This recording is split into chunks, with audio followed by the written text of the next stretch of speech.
Los dioses de Balsagot. Robert E. Howard. Audiocuento editado por Juan Pablo Flores Montaño. Para Cuentos Extraños, Weird Tales.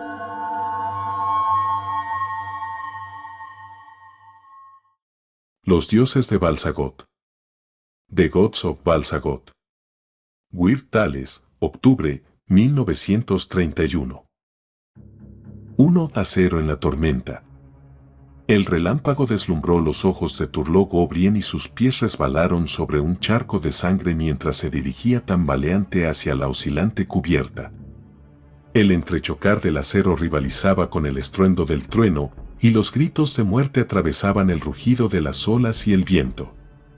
El incesante parpadeo del relámpago destellaba sobre los cadáveres que se desparramaban enrojecidos y sobre las gigantescas figuras cornudas que rugían y golpeaban como inmensos demonios salidos de la tormenta de medianoche, con la gran proa en forma de pico cerniéndose sobre ellos. La maniobra era rápida y desesperada. Bajo la iluminación momentánea una feroz cara barbuda resplandeció ante Turlough, y su veloz hacha centelleó, partiéndola hasta el mentón. En la breve y completa negrura que siguió al relámpago, un golpe invisible arrancó el casco de Turlough de su cabeza y él respondió ciegamente, sintiendo como su hacha se hundía en la carne y oyendo a un hombre aullar.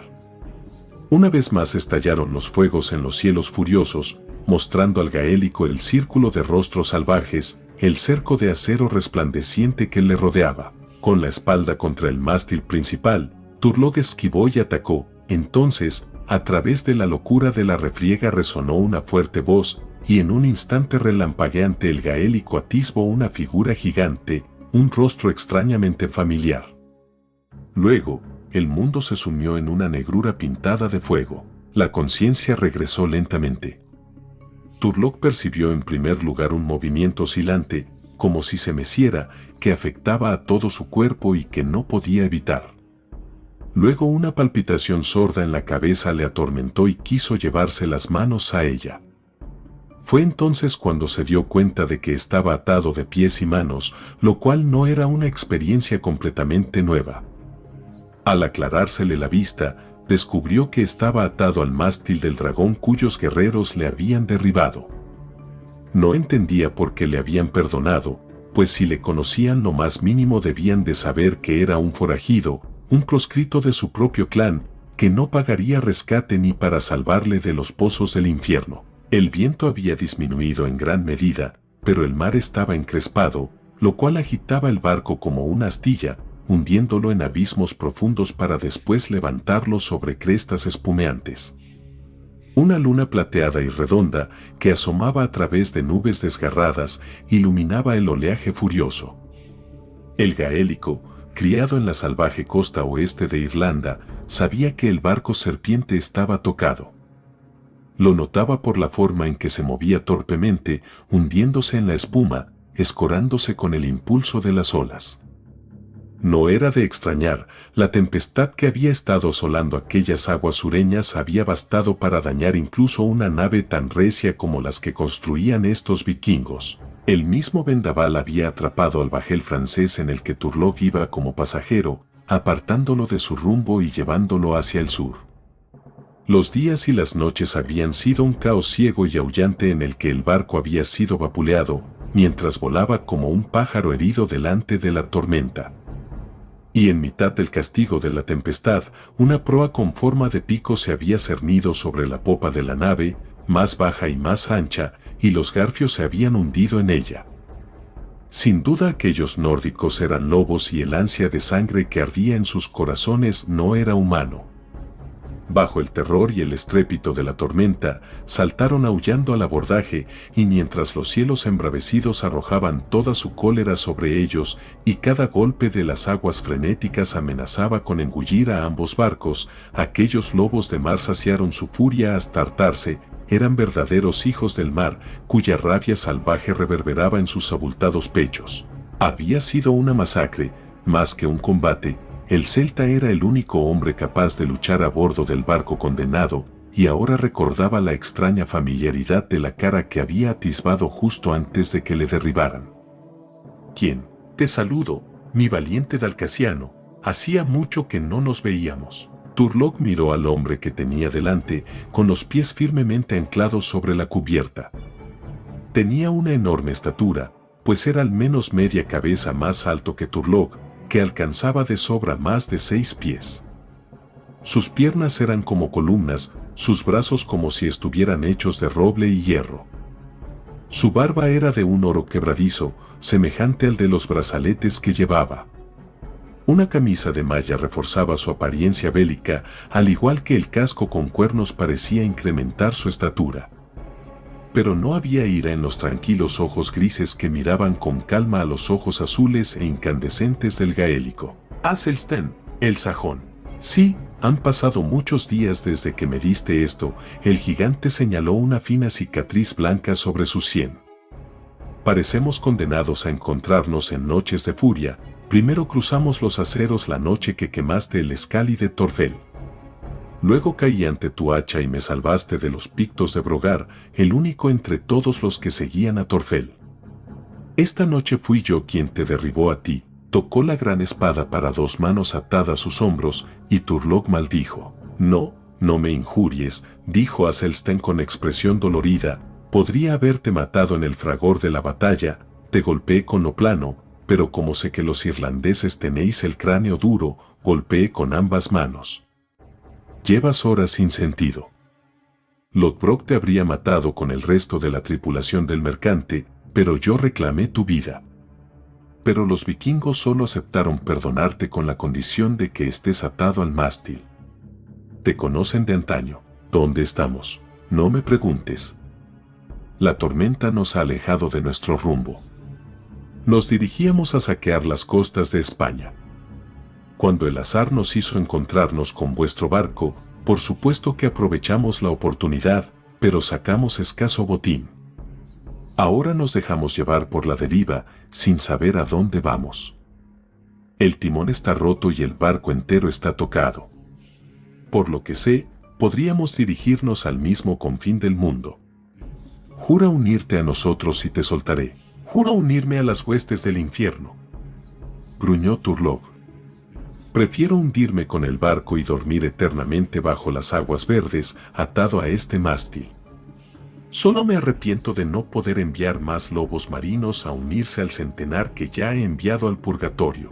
Bueno, dijo Aselstén con tolerancia, un hombre tiene que comer. Mira, te soltaré las manos como mínimo. Ahora, hinca los dientes en esta tajada de carne. Turlock inclinó la cabeza hacia la gran tajada y la desgarró con voracidad. El sajón le contempló un instante, y luego se alejó.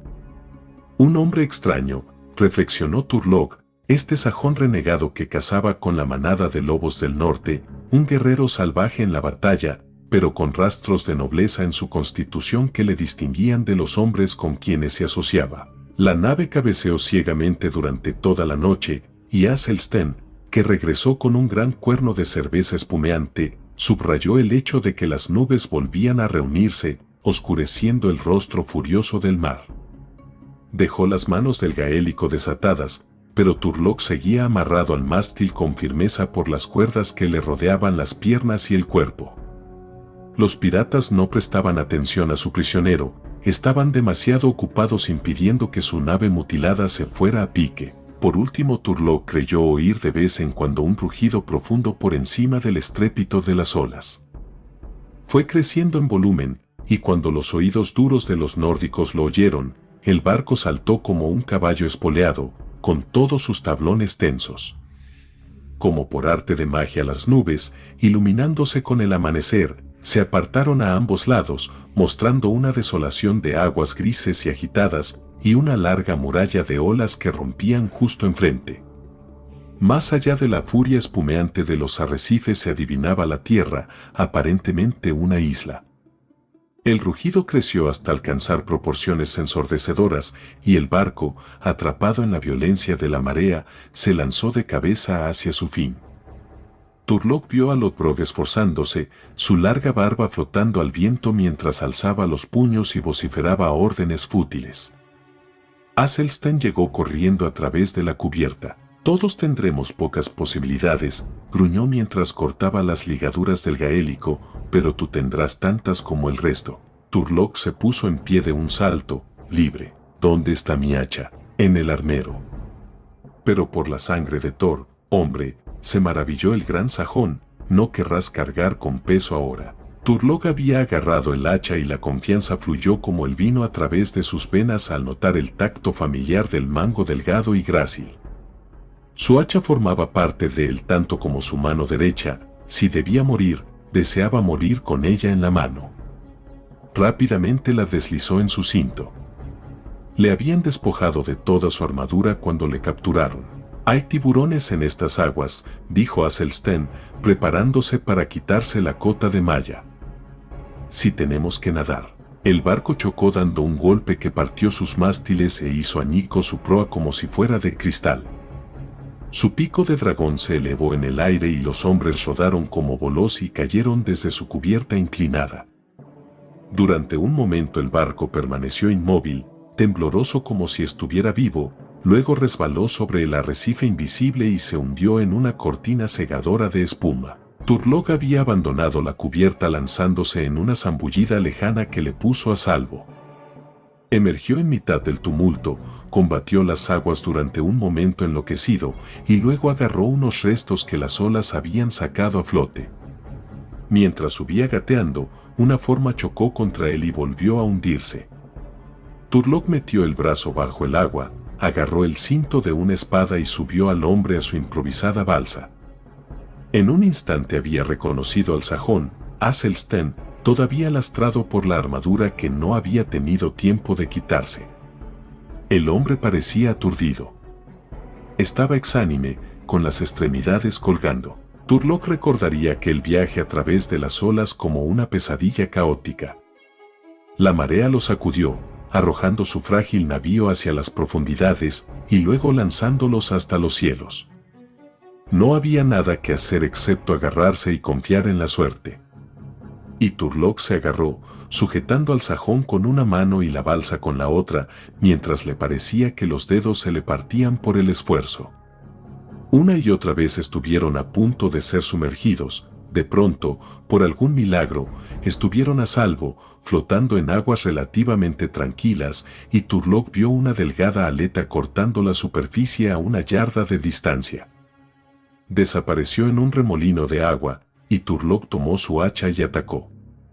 Las aguas se tiñeron de rojo instantáneamente y la embestida de unas formas sinuosas hizo que el navío se balanceara. Mientras los tiburones destrozaban a su hermano, Turlock, remando con las manos, llevó la burda balsa hacia la orilla hasta que pudo sentir el fondo. Caminó hasta la playa, medio cargando con el sajón. Luego, a pesar de su vigor de hierro, Turlock O'Brien se desplomó, exhausto, y no tardó en quedarse profundamente dormido. 2 dioses del abismo. Turlock no durmió mucho. Cuando despertó, el sol acababa de salir sobre el horizonte marino. El gaélico se levantó, sintiéndose tan recuperado como si hubiera dormido la noche entera, y miró a su alrededor. La ancha playa blanca ascendía en pendiente suave desde el agua hasta un trecho ondulante de árboles gigantescos. Allí no parecía que hubiera maleza, pero los inmensos troncos estaban tan juntos que su vista no consiguió penetrar en la selva. Aselsten estaba en pie a cierta distancia sobre una franja de arena que se introducía en el mar. El enorme sajón se apoyaba en su gran espada y miraba hacia los arrecifes. Desperdigadas por la playa yacían las figuras rígidas que el mar había llevado hasta la orilla. Un repentino gruñido de satisfacción brotó de labios de Turlock. A sus mismos pies había un regalo de los dioses. Un vikingo yacía muerto, con su armadura completa, que incluía el casco y la cota de malla que no había tenido tiempo de quitarse cuando el barco se fue a pique, y Turlock vio que eran los suyos. Incluso el ligero escudo redondo atado a la espalda del nórdico era el suyo. Turlock apenas se paró a preguntarse cómo habían acabado todos sus arreos en posesión de un solo hombre, y rápidamente desvistió al muerto y se puso el casco liso y redondo y la cota de malla negra. Así protegido cruzó la playa hacia Aselsten, los ojos centelleando de forma poco amistosa. El sajón se volvió cuando se aproximó a él. «Te saludo, gaélico», le recibió. Somos los únicos que quedamos vivos de todos los que íbamos embarcados con Odbrog. El mar verde y hambriento se los ha bebido a todos. Te debo la vida, por Thor. Con el peso de mi malla y con el golpe en la cabeza que me di con la borda, habría sido comida para los tiburones con toda seguridad, de no ser por ti. Ahora parece un sueño. Tú me salvaste la vida, gruñó Turlog, y yo te la salvé a ti. Ahora la deuda está pagada, las cuentas están saldadas, así que levanta la espada y pongamos fin a esto. Aselsten se quedó mirándole. ¿Deseas luchar conmigo?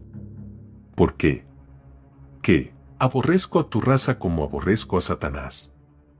Rugió el gaélico, con un tinte de locura en sus ojos incandescentes. Tus lobos han saqueado a mi pueblo durante 500 años.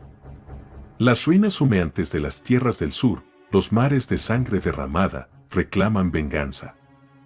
Los gritos de 1 millar de muchachas violadas resuenan en mis oídos, día y noche. Ojalá el norte tuviera un solo pecho para que mi hacha lo hendiera. Pero yo no soy nórdico, tronó el gigante, molesto. Mayor vergüenza para ti, renegado, dijo delirante el enloquecido gaélico.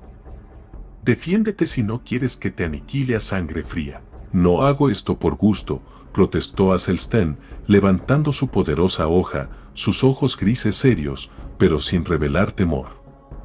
Los hombres dicen la verdad cuando dicen que la locura anida en ti. Las palabras cesaron cuando los hombres se prepararon para entrar en acción mortíferamente.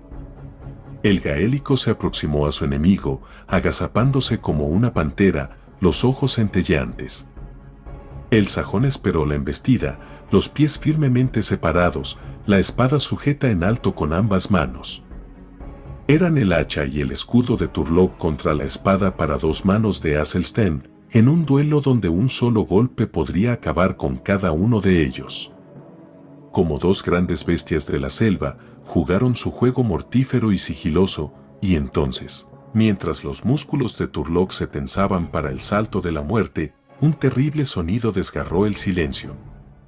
Ambos hombres se sobresaltaron y retrocedieron. Desde las profundidades del bosque que tenían a sus espaldas llegaba un chillido inhumano y espeluznante. Agudo, pero de gran volumen, se elevaba cada vez más intenso hasta que murió en su nota más alta, como el triunfo de un demonio, como el grito de algún ogro atroz regodeándose sobre su presa humana. ¡Sangre de Thor! Tartamudeó el sajón, dejando caer la punta de su espada. ¿Qué ha sido eso? Turlog agitó la cabeza. Incluso sus nervios de acero estaban un tanto afectados. ¿Algún demonio del bosque?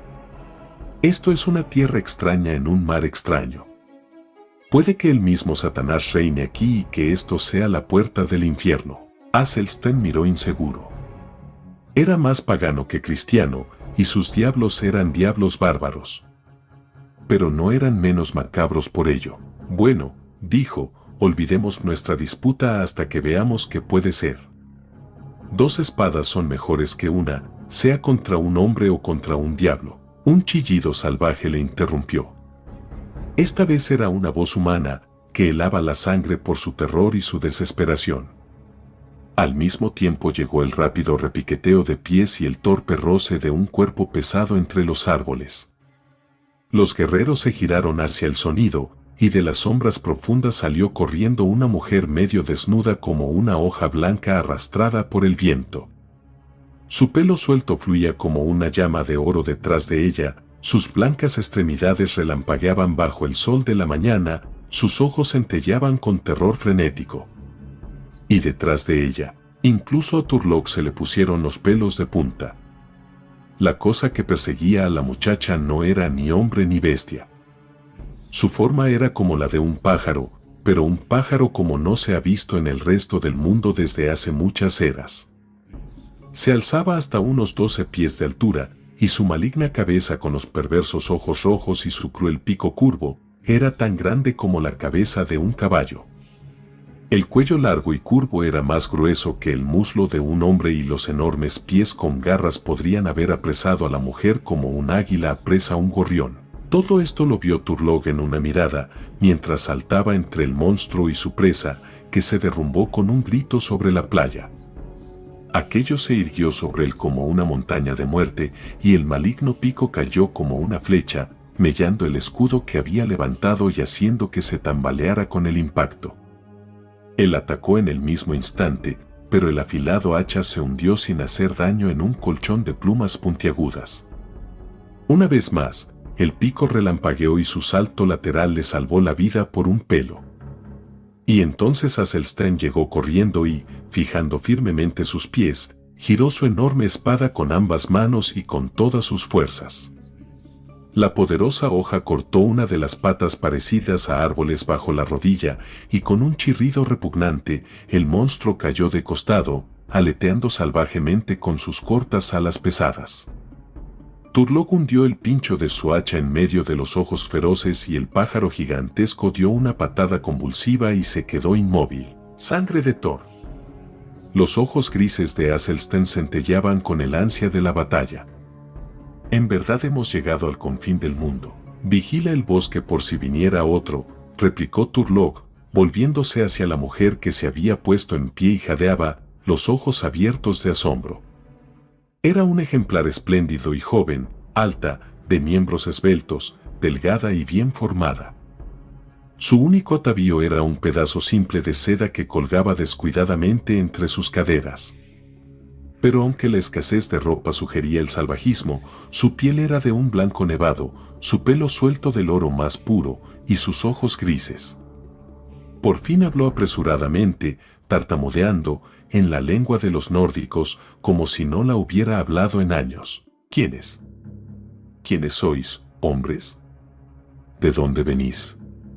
¿Qué hacéis en la isla de los dioses? Sangre de Thor, murmuró el sajón.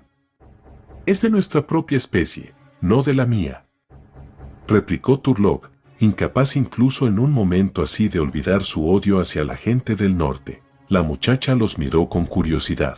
El mundo debe de haber cambiado mucho desde que lo abandoné, dijo, evidentemente con pleno control de sí misma una vez más. Si no, ¿por qué iban a cazar juntos el lobo y el toro salvaje? Por tu pelo negro, veo que eres gaélico, y tú, grandullón, tienes un matiz en tu acento que no puede ser más que sajón. Somos dos proscritos, contestó Turlough. ¿Ves los hombres muertos que llenan la playa? Eran la tripulación del dragón que nos trajo hasta aquí, impulsado por la tormenta. Este hombre, Aselstern, antaño de Wessex, era espadachín en ese barco y yo era cautivo. Soy Turlough Dubh, antaño jefe del clan Naobrien.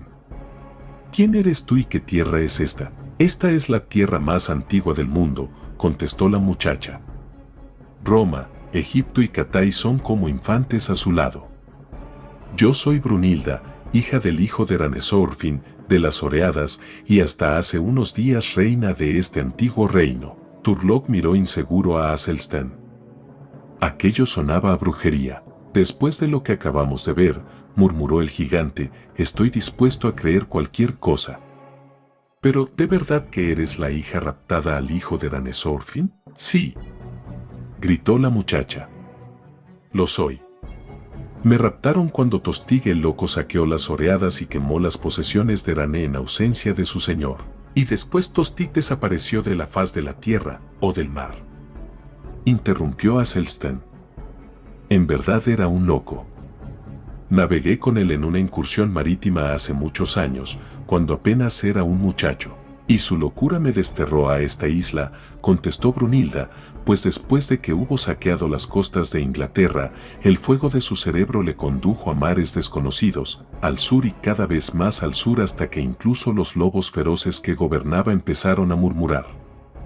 Entonces una tormenta nos condujo hasta estos arrecifes, aunque desde otra dirección, y destrozaron el dragón igual que el vuestro quedó destrozado anoche.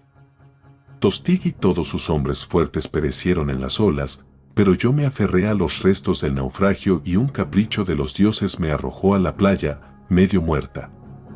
Tenía 15 años. Eso fue hace 10 años. Encontré un pueblo extraño y terrible que habitaba aquí, un pueblo de piel morena que conocía muchos secretos oscuros de la magia. Me encontraron sin sentido en la playa y, debido a que era la primera mujer blanca que jamás habían visto, sus sacerdotes proclamaron que era una diosa que les había entregado el mar, al cual adoran. Así que me metieron en el templo con el resto de sus curiosos dioses y me prestaron reverencia. Y su sumo sacerdote, el viejo Gotan, maldito sea su nombre, me enseñó muchas cosas extrañas y terribles. Pronto aprendí su idioma y buena parte de los misterios interiores de sus sacerdotes. Y a medida que fui alcanzando la edad adulta, el deseo del poder se agitó dentro de mí, pues las gentes del norte están hechas para gobernar a los pueblos del mundo, y no es propio de la hija de un rey del mar sentarse sumisamente en un templo y aceptar las ofrendas de frutas, flores y sacrificios humanos. Se detuvo un momento, con los ojos centelleantes. En verdad, parecía digna hija de la feroz raza a la que afirmaba pertenecer. Bueno, continuó, hubo uno que me amó, Koutar, un joven jefe. Con él maquiné y por último me levanté y me deshice del yugo del viejo Gotan. Fue una época brutal de maquinaciones y contramaquinaciones, intrigas, rebeliones y matanzas sangrientas. Los hombres y las mujeres murieron como moscas y las calles de Balsagot se inundaron de rojo, pero al final triunfamos, Koutar y yo. La dinastía de Angar tocó a su fin en una noche de sangre y furia y yo reiné suprema en la isla de los dioses, reina y diosa. Se había estirado hasta su máxima altura, su hermoso rostro iluminado por el orgullo feroz, su pecho hinchándose. Turlock se sentía a la vez fascinado y repelido. Había visto subir y caer a los gobernantes, y entre las líneas de su breve relato había podido leer el derramamiento de sangre y la matanza, la crueldad y la traición, comprendiendo la crueldad esencial de esta muchacha mujer. Pero si eras la reina, preguntó, ¿cómo es que ahora te encontramos perseguida en los bosques de tus dominios por este monstruo, como una esclava a la fuga? Brunilda se mordió los labios y la furia hizo que sus mejillas se enrojecieran. ¿Qué es lo que hace caer a todas las mujeres, cualquiera que sea su posición? Confié en un hombre, Koutar, mi amante, con quien compartí mi gobierno. Él me traicionó, después de que le llevé hasta el poder supremo en el reino, el siguiente al mío, descubrí que hacía la corte en secreto a otra muchacha. Los hice matar a ambos. Turlock sonrió con frialdad. Eres una verdadera Brunilda. ¿Y entonces qué? Koutar era amado por el pueblo. El viejo Gotan provocó una revuelta. Cometí mi mayor error cuando dejé que ese viejo viviera. Pero no me atreví a matarle. Bueno, Gotan se levantó contra mí, igual que yo me había levantado contra él, y los guerreros se rebelaron, matando a quienes eran fieles a mí. A mí me tomaron prisionera, pero no se atrevieron a matarme, pues al fin y al cabo era una diosa, según creían. Así que antes del alba, temiendo que el pueblo cambiara de idea una vez más y me devolviera el poder, Gotan hizo que me llevaran a la laguna que separa esta parte de la isla de la otra. Los sacerdotes cruzaron la laguna remando y me dejaron aquí, desnuda e indefensa, abandonada a mi destino. ¿Y el destino era esto?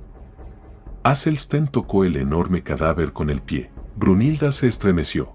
Hace muchas eras abundaban estos monstruos en la isla, según cuentan las leyendas. Hacían la guerra contra el pueblo de Balsagot y los devoraban por centenares. Pero por fin fueron todos exterminados en la parte principal de la isla, y a este lado de la laguna murieron todos excepto este, que ha morado aquí durante siglos. En los viejos tiempos vinieron huestes de hombres a buscarle, pero era el mayor de los pájaros diablo y mató a todos los que lucharon contra él. Así que los sacerdotes lo convirtieron en Dios y les cedieron esta parte de la isla. Aquí no viene nadie excepto los que son traídos en sacrificio, como yo. No puede llegar hasta la parte principal de la isla porque la laguna está infestada de grandes tiburones que le harían pedazos incluso a él. Durante un tiempo lo eludí, deslizándome entre los árboles, pero por fin me descubrió, y ya conocéis el resto. Os debo la vida. ¿Ahora qué vais a hacer conmigo? Aselsten miró a Turlock y Turlock se encogió de hombros. ¿Qué podemos hacer, excepto morirnos de hambre en este bosque? Yo os lo diré. La muchacha gritó con voz cantarina, sus ojos centelleando de nuevo por los rápidos procesos de su ágil cerebro. Existe una antigua leyenda entre esta gente, que hombres de voluntad de hierro saldrán del mar y la ciudad de Bal-Sagoth caerá. Vosotros, con vuestras cotas de malla y vuestros cascos, seréis vistos como hombres de hierro por este pueblo que no sabe nada de armaduras. Habéis matado a Groth-Golka el dios pájaro, habéis salido del mar como salí yo, la gente os verá como dioses. Venid conmigo y ayudadme a recuperar mi reino. Seréis mis hombres de confianza y os cubriré de honores. Exquisitas vestiduras, palacios maravillosos, las más bellas muchachas, todo será vuestro. Sus promesas pasaron por los pensamientos de Turlock sin dejar huella, pero el esplendor enloquecido de la propuesta le intrigó. Sentía grandes deseos de contemplar aquella extraña ciudad de la cual hablaba Brunilda, y la idea de que dos guerreros y una muchacha se enfrentaran a toda una nación por una corona conmovía las más hondas profundidades de su alma celta de caballero errante. Está bien, dijo. ¿Tú qué dices, Aselsten? Tengo el estómago vacío, gruñó el gigante. Llévadme a donde haya comida y me abriré camino a mandobles hasta ella, aunque sea a través de una horda de sacerdotes y guerreros. Condúcenos hasta esa ciudad. Dijo Turlock a Brunilda. ¡Viva! Gritó ella agitando sus blancos brazos con alegría salvaje, que tiemblen Gotan y Ska y Helka. Con vosotros a mi lado, recuperaré la corona que me arrebataron, y esta vez no perdonaré al enemigo. Arrojaré al viejo Gotan desde la almena más alta, aunque los berridos de sus demonios conmuevan las mismas entrañas de la tierra. Y veremos si el dios Golgoroth se enfrenta a la espada que cortó la pierna de Groth-Golka. Ahora cortad la cabeza de este cadáver para que la gente sepa que habéis vencido al dios pájaro. Y seguime, pues el sol asciende en el cielo y quiero dormir en mi palacio esta noche. Los tres desaparecieron entre las sombras del impresionante bosque. Las ramas entrelazadas, a cientos de pies sobre sus cabezas, hacían que la luz que se filtraba fuera tenue y extraña. No se veía vida alguna excepto algún pájaro ocasional de colores alegres o algún enorme simio. Aquellas bestias, dijo Brunilda, eran supervivientes de otra época, inofensivas excepto si se las atacaba. Pronto la vegetación cambió un poco, los árboles se hicieron menos frondosos y se volvieron más pequeños, y frutas de muchas clases se pudieron ver entre las ramas. Brunilda dijo a los guerreros cuáles tomar y comer mientras avanzaban. Turlock se sintió satisfecho con la fruta, pero Aselsten, aunque comió una cantidad enorme, lo hizo con escaso placer. La fruta era poco sustento para un hombre acostumbrado a un material tan robusto como el que integraba su dieta habitual. Incluso entre los glotones daneses, la capacidad del sajón para tragar ternera y cerveza era admirada. ¡Mirad!, gritó Brunilda agudamente, deteniéndose y señalando las cúpulas de Bal-Sagoth. A través de los árboles, los guerreros percibieron un resplandor, blanco y reluciente, y aparentemente lejano. Captaron una impresión fantástica de almenas que se elevaban en las alturas, con nubes como plumas flotando a su alrededor. La visión despertó extraños sueños en las profundidades místicas del alma del gaélico, e incluso Aselsten quedó en silencio como si él también se sintiera impresionado por la belleza y el misterio pagano de la escena. Así que siguieron avanzando por el bosque, perdiendo de vista en ocasiones la ciudad lejana que quedaba tapada por las copas de los árboles y volviendo a verla de nuevo. Por fin salieron a la ribera baja de una enorme laguna azul y la belleza plena del paisaje estalló ante sus ojos. Desde la orilla contraria el terreno ascendía en pendiente con largas y suaves ondulaciones que rompían como grandes y perezosas olas al pie de una cordillera de colinas azules a unas millas de distancia. Aquellas amplias ondas estaban cubiertas de hierba alta y de muchas arboledas, mientras que a millas de distancia a ambas manos se veía curvándose en la lejanía la franja de bosque espeso que Brunilda dijo que rodeaba toda la isla. Y entre aquellas colinas de azul de ensueño estaba posada la antigua ciudad de Bal-Sagoth, sus blancas murallas y sus torres de zafiro recortadas contra el cielo de la mañana. La impresión de una gran distancia no había sido más que una ilusión. No es un reino por el que merece la pena luchar, gritó Brunilda con voz vibrante. Ahora, rápido, aparejemos una balsa con esta madera seca. No sobreviviríamos un instante si quisiéramos nadar en esas aguas infestadas de tiburones. En aquel instante asomó una figura de entre las hierbas altas en la otra orilla, un hombre desnudo de piel morena que miró durante un instante, boquiabierto. Luego, cuando Aselsten gritó y levantó la cabeza terrible de Groth-Golka, el desgraciado lanzó un grito asustado y salió corriendo como un antílope. Un esclavo que Gotan dejó para ver si intentaba cruzar a nado la laguna, dijo Brunilda con furiosa satisfacción. Que corra a la ciudad y les cuente. Pero démonos prisa en cruzar la laguna antes de que Gotan pueda llegar para dificultarnos el paso. Turlock y Aselsten ya estaban atareados. Había cierta cantidad de árboles muertos alrededor, y los despojaron de sus ramas y los ataron con largas lianas. En poco tiempo habían construido una balsa, burda y tosca, pero capaz de llevarlos al otro lado de la laguna. Brunilda lanzó un sincero suspiro de alivio cuando pusieron el pie en la orilla opuesta. Vamos derechos a la ciudad, dijo. El esclavo ya la habrá alcanzado y estarán esperándonos en las murallas. Nuestro único curso de acción es la osadía. Martillo de Thor, me gustaría ver la cara de Gotan cuando el esclavo le diga que Brunilda regresa con 2 extraños guerreros y con la cabeza de aquel a quien ella fue entregada como sacrificio. ¿Por qué no mataste a Gotan cuando tenías el poder?, preguntó Aselsten.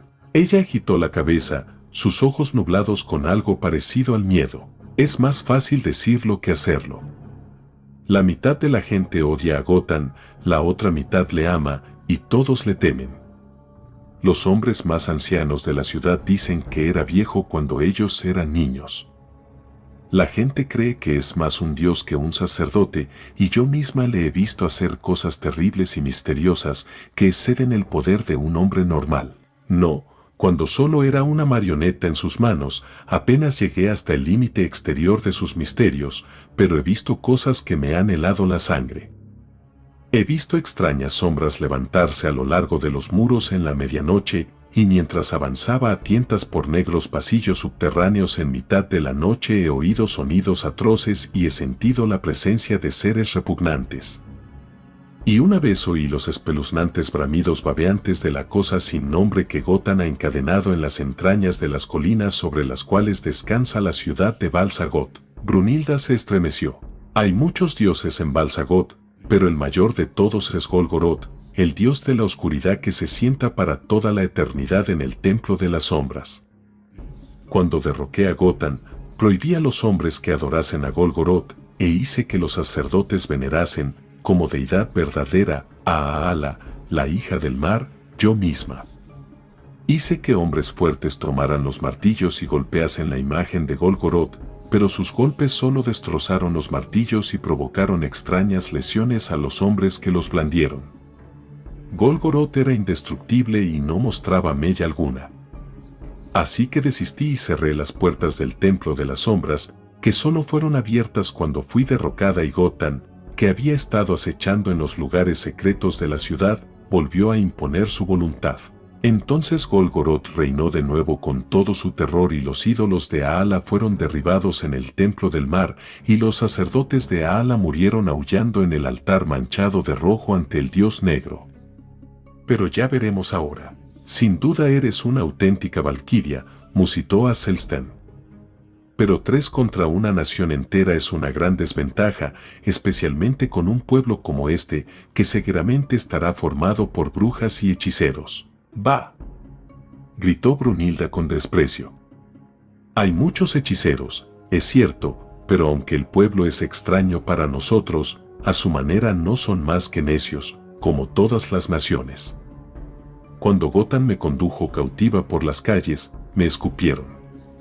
Ahora veréis cómo se vuelven contra Ska, el nuevo rey que Gotan les ha dado, cuando parezca que mi estrella vuelve a ascender.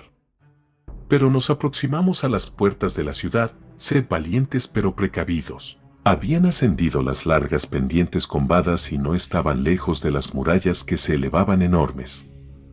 Sin duda, pensó Turlock, dioses paganos erigieron esta ciudad. Los muros parecían de mármol y con sus almenas decoradas con grecas y sus delgadas torres vigía, empequeñecía el recuerdo de ciudades como Roma, Damasco y Bizancio.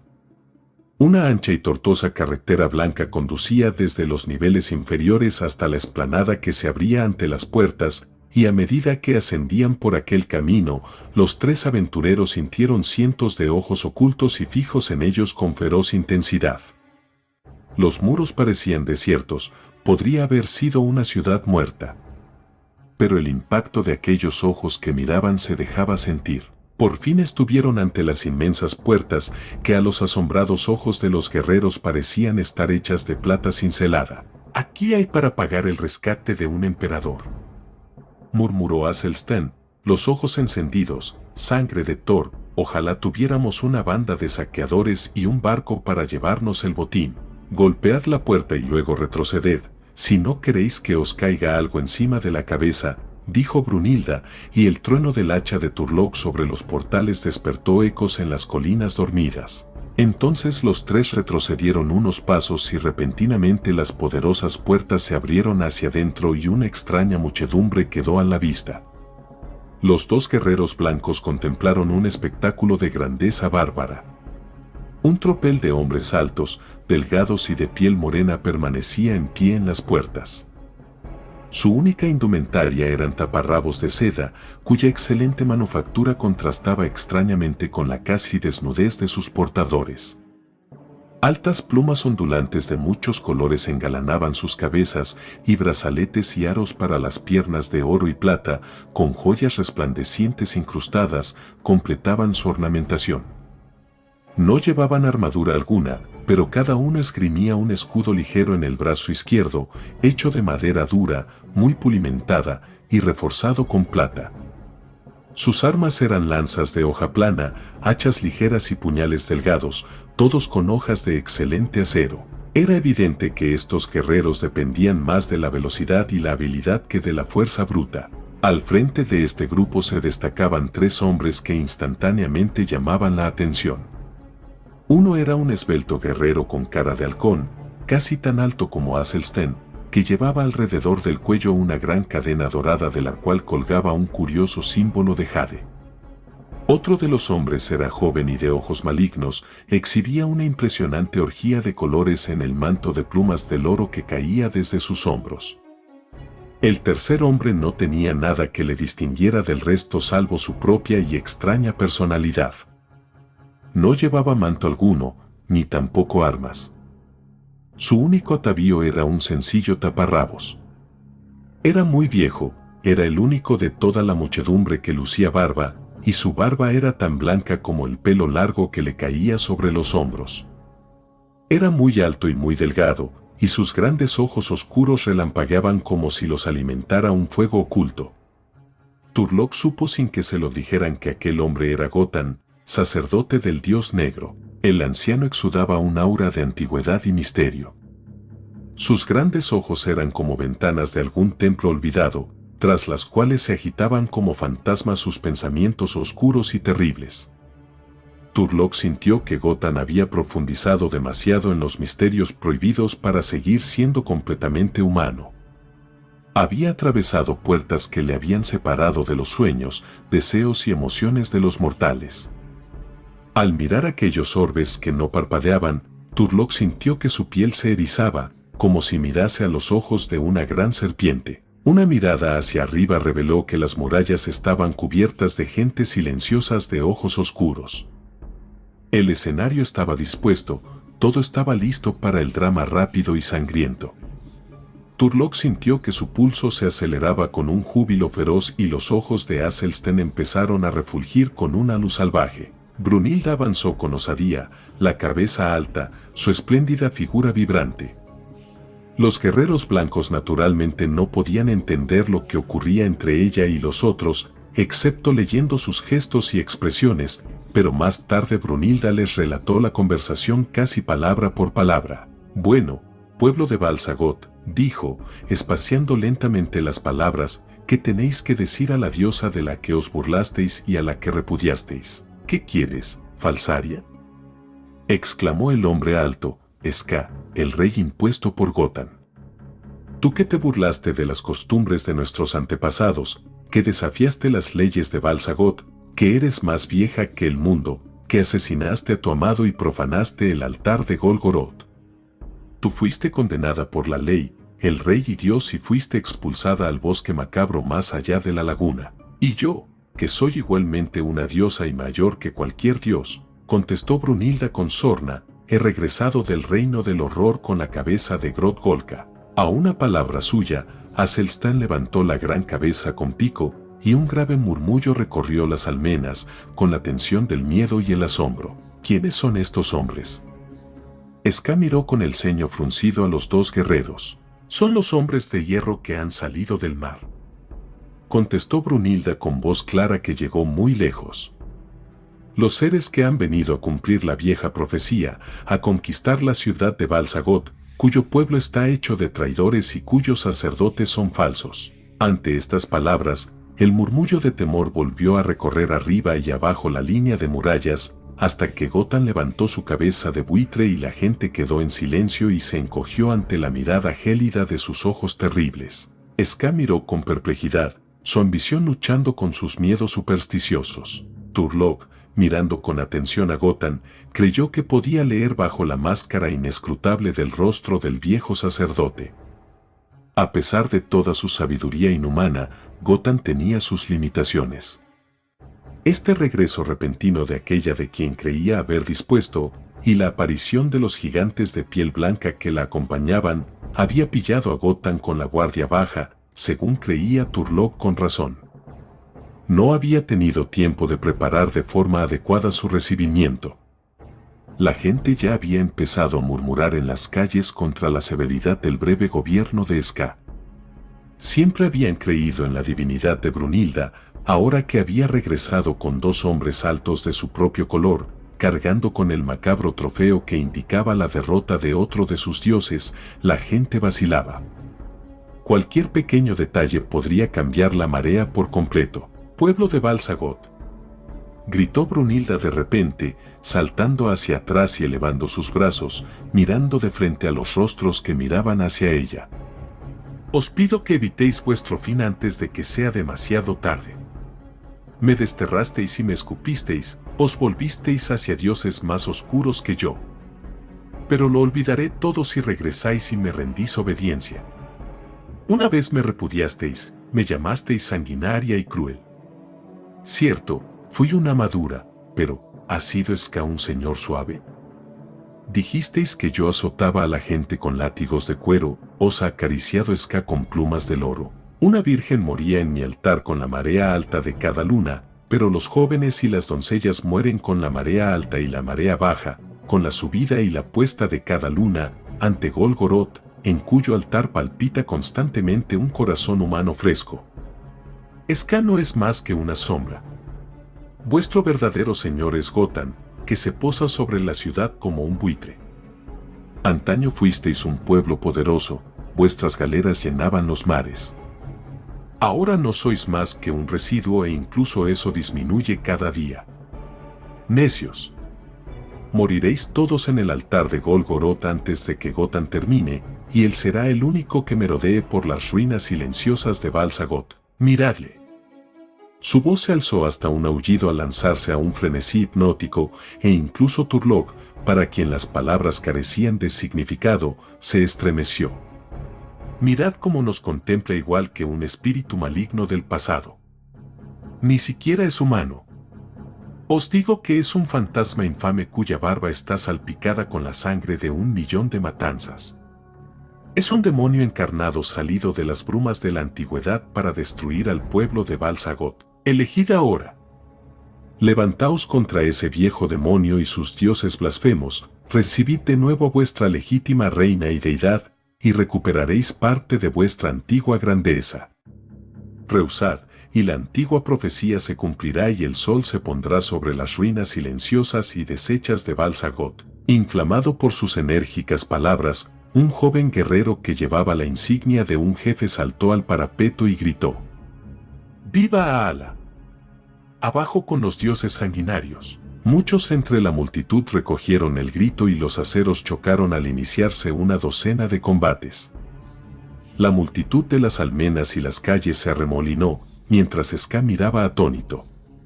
Brunilda, obligando a retroceder a sus acompañantes, que se estremecían por el deseo de entrar en acción, gritó: ¡Alto! ¡Que nadie ataque todavía! Pueblo de Balsagot, ha sido una tradición desde el inicio de los tiempos que el rey deba luchar por su corona. Que Ska cruce el acero con uno de estos guerreros. Si Ska vence, me arrodillaré ante él y dejaré que me corte la cabeza. Si Ska pierde, entonces me aceptaréis como vuestra legítima reina y diosa. Un gran rugido de aprobación salió de las murallas al tiempo que la gente interrumpía sus reyertas, contenta de trasladar la responsabilidad a sus gobernantes. ¿Lucharás, Ska?, preguntó Brunilda, volviéndose al rey con sorna. ¿O me entregarás tu cabeza sin discutir, zorra?, aulló Ska, arrastrado a la locura. Usaré los cráneos de estos necios como copas de vino, y luego te partiré estirándote entre dos árboles doblados. Gotan le echó una mano al brazo y le susurró al oído, pero Ska había llegado al punto en que estaba sordo a todo excepto a su furia. Ya sabía que aquello que tanto ambicionaba no era más que un simple papel dentro del baile de marionetas de Gotan, pero ahora incluso la baratija vacía de su reinado se escurría de sus dedos y esta golfa se burlaba en sus narices delante de su pueblo. Ska se volvió, a todos los efectos, loco furioso. Brunilda se volvió hacia sus dos aliados. Uno de vosotros debe luchar con Ska. Déjame a mí, urgió Turlog, los ojos bailando con el ansia de batalla. Tiene el aspecto de un hombre rápido como un gato montés, y Aselsten, aunque tiene la fuerza de un auténtico toro, es un poco lento para este trabajo. ¿Lento?, interrumpió Aselsten en tono de reproche. Pues bien, Turlog, para un hombre de mi peso. Basta, interrumpió Brunilda. Que él mismo elija, habló con Ska, que miró con ojos enrojecidos durante un instante, y luego indicó a Aselsten, que sonrió alegremente, arrojó a un lado la cabeza del pájaro y desenvainó su espada. Turlog lanzó un juramento y retrocedió. El rey había decidido que tendría más posibilidades contra aquel inmenso búfalo humano que parecía lento, que contra el guerrero de pelo negro con aspecto de tigre, cuya velocidad felina era evidente. Este Ska no lleva armadura, murmuró el sajón. Deja que yo también me quite la cota de malla y el casco para que luchemos en igualdad de condiciones. No, gritó Brunilda. Tu armadura es tu única posibilidad. Te advierto que este rey falso lucha con la agilidad del relámpago de verano. Ya te costará mucho tal y como está. Conserva tu armadura, te digo. Bueno, refunfuñó Aselsten. La conservaré. Aunque insisto en que no es justo. Pero que venga y acabemos con esto. El enorme sajón avanzó pesadamente hacia su enemigo, que se agazapó cauteloso y se alejó caminando en círculo. Aselsten sujetó su enorme espada con ambas manos, apuntó hacia arriba, la empuñadura algo por debajo de la altura de su mentón, en posición para propinar un golpe a izquierda o derecha, o para desviar un ataque repentino. Ska se había desprendido de su ligero escudo, su sentido del combate le decía que resultaría inútil ante la acometida de aquella hoja pesada. En la mano derecha llevaba su delgada lanza igual que un hombre sujeta un dardo, en la izquierda un hacha ligera y afilada. Pretendía que la pelea fuera rápida y furtiva, y su táctica era la correcta. Pero Ska, al no haber visto nunca a un enemigo con armadura, cometió un error fatal al suponer que era una indumentaria o un ornamento que sus armas podrían penetrar. De pronto atacó de un salto, embistiendo el rostro de Aselsten con su lanza. El sajón lo detuvo con facilidad e instantáneamente lanzó un mandoble tremendo a las piernas de Ska. El rey brincó, apartándose de la hoja silbante, y en mitad del aire lanzó un hachazo hacia la cabeza inclinada de Aselsten. El hacha ligera se hizo añicos contra el casco del vikingo y Ska se apartó de su alcance de un salto, con un aullido de ansia sanguinaria. Ahora era Aselsten quien atacaba con velocidad inesperada, como un toro que embiste, y ante esa terrible acometida, Ska, desconcertado por el rompimiento de su hacha, se encontró con la guardia baja y sin preparar. Atisbó un vistazo fugaz del gigante cerniéndose sobre él como una ola abrumadora y dio un salto hacia arriba, en lugar de hacia el lado, atacando ferozmente con la lanza. Aquel error fue el último que cometió. La lanza resbaló inofensivamente sobre la cota de malla del sajón, y en aquel instante la enorme espada cayó con un mandoble que el rey no pudo evitar. La fuerza del golpe le lanzó como a un hombre impulsado por la embestida de un toro. Ska, rey de Balsagot, cayó a una docena de pies, para yacer destrozado y muerto en un espeluznante revoltijo de sangre y entrañas. «¡Córtale la cabeza!», gritó Brunilda, los ojos centelleando al tiempo que apretaba los puños tanto que las uñas se le clavaban en la palma de las manos. «Empala la cabeza de esa carroña en la punta de tu espada para que podamos llevarla a través de las puertas de la ciudad como señal de nuestra victoria». Pero Aselsten agitó la cabeza, limpiándose la espada. «No, fue un hombre valiente y no mutilaré su cadáver. Lo que he hecho no es una gran hazaña, pues él estaba desnudo y yo completamente armado. De lo contrario, barrunto que la pelea habría podido tener otro fin». Turlock echó un vistazo a la gente sobre las murallas. Se habían recuperado de su asombro y ahora crecía un enorme estruendo. ¡Ala! ¡Viva la diosa verdadera! Y los guerreros de la entrada cayeron de rodillas y hundieron sus frentes en el polvo ante Brunilda, que permanecía orgullosamente erecta, con el pecho hinchándose por su triunfo feroz. En verdad, pensó Turlock, es más que una reina, es una mujer guerrera, una valquiria, como dijo Aselsten. Brunilda se hizo a un lado y, arrancando la cadena dorada con su símbolo de jade del cuello muerto de Ska, la levantó y gritó: «Pueblo de Balsagot, habéis visto cómo vuestro falso rey moría ante este gigante de barba dorada, que al ser de hierro, no muestra ningún corte. Elegid ahora, ¿me recibís de libre voluntad?». «Sí, lo hacemos», contestó la multitud con un gran grito. «Regresa a tu pueblo, oh reina grande y todopoderosa». Brunilda sonrió sarcásticamente. «Venid», dijo a los guerreros. «Se están arrojando a un auténtico frenesí de amor y lealtad, pues ya han olvidado su traición. La memoria del populacho es corta». «Sí», pensó Turlock, mientras al lado de Brunilda él y el sajón atravesaban las grandiosas puertas entre pilas de caciques postrados. «Sí, la memoria del populacho es muy corta. Apenas han pasado unos días desde que victoreaban con el mismo salvajismo a Ska el Liberador, breves horas habían transcurrido desde que Ska se sentaba en el trono, señor de la vida y la muerte, y la gente se inclinaba ante sus pies. Ahora». Turlock miró el cadáver destrozado que yacía abandonado y olvidado ante las puertas de plata. La sombra de un buitre que volaba en círculos caía sobre él. El clamor de las multitudes llenó los oídos de Turlock, y sonrió con una sonrisa amarga. Las grandes puertas se cerraron tras los tres aventureros y Turlock vio una ancha y blanca calle que se alargaba delante de él. Otras calles menores derivaban de esta. Los dos guerreros percibieron una impresión caótica y confusa de grandes edificios de piedra blanca tocándose unos con otros, de torres que se elevaban hasta el cielo y anchos palacios con escaleras en la fachada. Turlock sabía que debía de existir un sistema ordenado siguiendo el cual se había diseñado la ciudad, pero a él le parecía un simple amontonamiento de piedra, metal y madera pulida, sin pies ni cabeza. Sus ojos desconcertados volvieron a examinar la calle. A lo largo de la calle, hasta muy lejos, se extendía una masa de humanidad, de la cual se elevaba un sonido rítmico como un trueno. Miles de hombres y mujeres desnudos, tocados con plumas de colores, se arrodillaban, inclinándose hasta tocar las losas de mármol, y luego se estiraban hacia arriba con un movimiento de elevación de sus brazos, moviéndose todos al perfecto unísono igual que se inclina y se levanta la hierba alta con el viento. y al tiempo que hacían sus reverencias, emitían un canto monótono que bajaba y subía con el frenesí del éxtasis.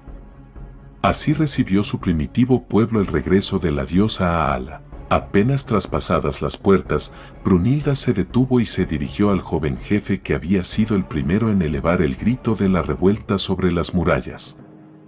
Él se arrodilló y besó sus pies desnudos, diciendo: «Oh, gran reina y diosa, tú sabes que Soumar siempre te fue fiel. Sabes cómo he luchado por ti y que apenas he conseguido escapar del altar de Golgoroth por tu bien». «En verdad has sido fiel, Soumar», contestó Brunilda con el afectado lenguaje propio de tales ocasiones. «Y tu fidelidad no quedará sin recompensa. De ahora en adelante serás el comandante de mi propia guardia personal». Luego, en un tono de voz más bajo, añadió: «Reúne a un grupo de tus propios partidarios y de los que siempre hayan defendido mi causa, y tráelos a palacio. No confío en la gente más de lo necesario». De pronto, Aselstern, que no entendía esta conversación, intervino. «¿Dónde está el viejo de la barba?». Turlock se sobresaltó y echó un vistazo alrededor. Casi se había olvidado del brujo. No le había visto marcharse, pero se había ido. Brunilda rió bruscamente. «Se ha escapado para engendrar más problemas en las tinieblas». Él y Helka desaparecieron cuando cayó Ska. Tiene caminos secretos para ir y venir y nadie puede detenerle. Olvídale por ahora, hacedme caso, pronto tendremos suficientes noticias de él. Los jefes trajeron un palanquín muy tallado y ornamentado que cargaban 2 fuertes esclavos, y Brunilda se subió a él, diciendo a sus acompañantes: «Tienen miedo de tocaros, pero preguntan si queréis ser llevados. Creo que es mejor que caminéis, uno a cada lado de mí». «Sangre de Thor», murmuró Aselstern, echándose al hombro la enorme espada que no había llegado a envainar. «No soy un niño. Le abriré la cabeza al hombre que intente llevarme». Así subió por la gran calle blanca Brunilda, hija del hijo de Ranesorfin de las Oreadas, diosa del mar, reina de la antigua Balsagoth. Cargada por 2 grandes esclavos avanzó, con un gigante blanco caminando a cada lado con el acero desnudo, y una muchedumbre de jefes siguiéndola, mientras la multitud le abría paso a izquierda y derecha, dejando un ancho camino por el que ella subió. Las trompetas doradas tocaron una fanfarria victoriosa, los tambores atronaron, los cánticos de adoración reverberaron en los cielos resonantes. Sin duda en aquel alboroto de gloria, en aquel bárbaro desfile de esplendor, el alma orgullosa de la muchacha nativa del norte bebió a grandes tragos y se emborrachó de orgullo imperial. Los ojos de Aselstern refulgían con sencillo deleite ante aquella llamarada de magnificencia pagana, pero para el guerrero de pelo negro del oeste, parecía que incluso en el clamor más fuerte del triunfo, la trompeta, el tambor y los gritos se desvanecían en el polvo olvidado y el silencio de la eternidad. «Los reinos y los imperios se desvanecen como la niebla del mar», pensó Turlock, «la gente grita y triunfa, pero incluso en el jolgorio del festín de Baltasar, los medas derribaron las puertas de Babilonia». En aquellos mismos instantes, la sombra de la ruina pendía sobre la ciudad y las lentas mareas del olvido lamían los pies de aquella raza desprevenida. Así que Turlock O'Brien caminó junto al palanquín de un humor extraño, y le pareció que él y Aselstern recorrían una ciudad muerta a través de tropeles de fantasmas oscuros que vitoreaban a una reina fantasma. 3. La caída de los dioses. La noche había caído sobre la antigua ciudad de Balsagoth.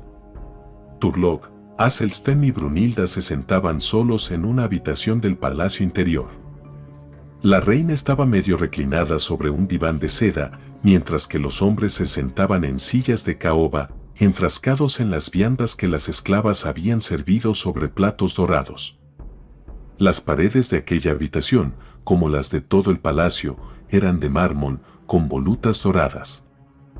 El techo era de lapislázuli y el suelo de baldosas de mármol entarimadas de plata. Pesados colgantes de terciopelo y cojines de seda decoraban las paredes, divanes ricamente labrados y sillas y mesas de caoba llenaban la habitación en profusión desordenada. Daría mucho por un cuerno de cerveza, pero este vino no es malo al paladar, dijo Aselsten, vaciando un jarro dorado con deleite. Brunilda, nos has engañado. Nos hiciste creer que habría que luchar duramente para recuperar tu corona, pero he dado un único golpe y mi espada está tan sedienta como el hacha de Turlough, que no ha bebido nada. Llamamos a las puertas y la gente se hincó de rodillas y golpeó la cabeza contra el suelo ante ti, Portor. Nunca había oído semejante parloteo y una cháchara tan incomprensible. Todavía me zumban los oídos. ¿Qué estaban diciendo? ¿Y dónde está ese viejo conspirador de Gotham? Tu espada beberá, sajón, contestó la muchacha tétricamente, dejando descansar el mentón sobre las manos y observando a los guerreros con ojos profundos y melancólicos. Si estuvieras acostumbrado a jugarte ciudades y coronas como yo lo estoy, sabrías que hacerse con un trono puede ser más fácil que conservarlo. Nuestra aparición repentina con la cabeza del dios pájaro y la forma como mataste a Ska hizo que la gente se quedara impresionada. En cuanto al resto, celebré audiencia en palacio tal como visteis, aunque no lo entendierais, y la gente que vino en tropel a inclinarse me aseguró su lealtad inquebrantable. Ja. Los perdoné generosamente a todos, pero no soy ninguna estúpida. Cuando hayan tenido tiempo para pensar, empezarán a refunfuñar de nuevo. Gotham acecha en algún lugar de las tinieblas, urdiendo maldades contra nosotros, de eso podéis estar seguros. Esta ciudad está horadada por pasillos secretos y pasadizos subterráneos que solo conocen los sacerdotes. Incluso yo, que he recorrido algunos cuando era la marioneta de Gotham, no sé dónde buscar las puertas secretas, ya que Gotham siempre me introdujo a través de ellas con los ojos vendados. En estos momentos, creo que tenemos la carta ganadora. El pueblo os contempla con más temor que el que me reserva a mí. Creen que vuestra armadura y vuestros cascos forman parte de vuestros cuerpos y que sois invulnerables. ¿No notasteis cómo palpaban tímidamente vuestra cota de malla mientras pasábamos a través de la muchedumbre y el asombro en sus rostros cuando sintieron que eran de hierro? Para ser un pueblo tan sabio en algunas cosas, son muy necios en otras, dijo Turlough. ¿Quiénes son y de dónde llegaron? Son tan viejos, contestó Brunilda, que sus leyendas más antiguas no dan indicación alguna sobre su origen.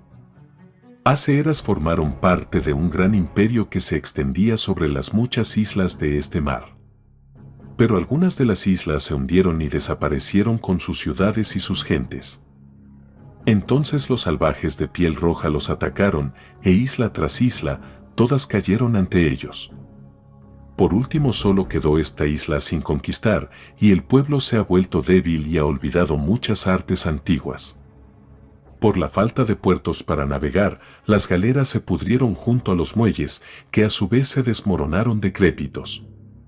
No existe en la memoria del hombre recuerdo alguno de que un hijo de Balsagot haya surcado los mares.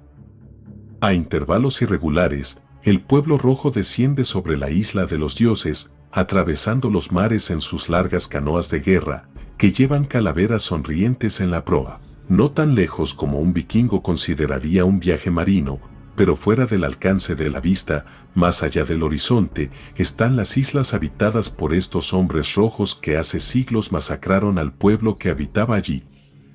Siempre los hemos rechazado, no pueden superar las murallas, pero siguen viniendo y el temor a sus incursiones siempre pende sobre la isla. Pero no es a ellos a quienes temo yo, es a Gotham, que en estos momentos está deslizándose como una aborrecible serpiente a través de sus túneles negros o urdiendo abominaciones en alguna de sus cámaras ocultas. En las cuevas en las profundidades de las colinas hasta las que conducen sus túneles, produce su magia temible y repugnante. Sus sujetos son bestias, serpientes, arañas y grandes simios, y también hombres, cautivos rojos y desgraciados de su propia raza. En la profundidad de sus espeluznantes cavernas, convierte a los hombres en bestias y a las bestias en medio hombres, mezclando lo bestial con lo humano en una escalofriante creación.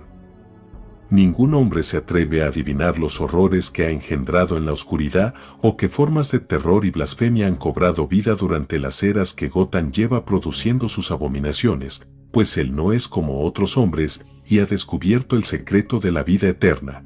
Ha dado infecta vida al menos a una criatura a la que él mismo teme, la cosa farfullante, asesina y sin nombre que mantiene encadenada en la cueva más lejana que ningún pie humano, excepto el suyo, ha hollado. La desencadenaría contra mí si se atreviera, pero se hace tarde y quiero dormir. Dormiré en la habitación anexa a esta, que no tiene más abertura exterior que esta puerta. No se quedará conmigo ni siquiera una esclava, pues no confío completamente en esta gente. Vosotros os quedaréis en esta habitación, y aunque la puerta exterior está atrancada, será mejor que uno monte guardia mientras el otro duerme. Soumar y sus guardias patrullan los corredores exteriores, pero me sentiré más segura con 2 hombres de mi propia sangre entre el resto de la ciudad y yo. Se levantó, y con una mirada que se detuvo extrañamente en Turlough, entró en su cuarto y cerró la puerta a sus espaldas. Aselstén se estiró y bostezó. Bueno, Turlough, dijo perezosamente, las fortunas de los hombres son tan inestables como el mar. Anoche yo era el mejor espadachín de una banda de saqueadores y tú un cautivo.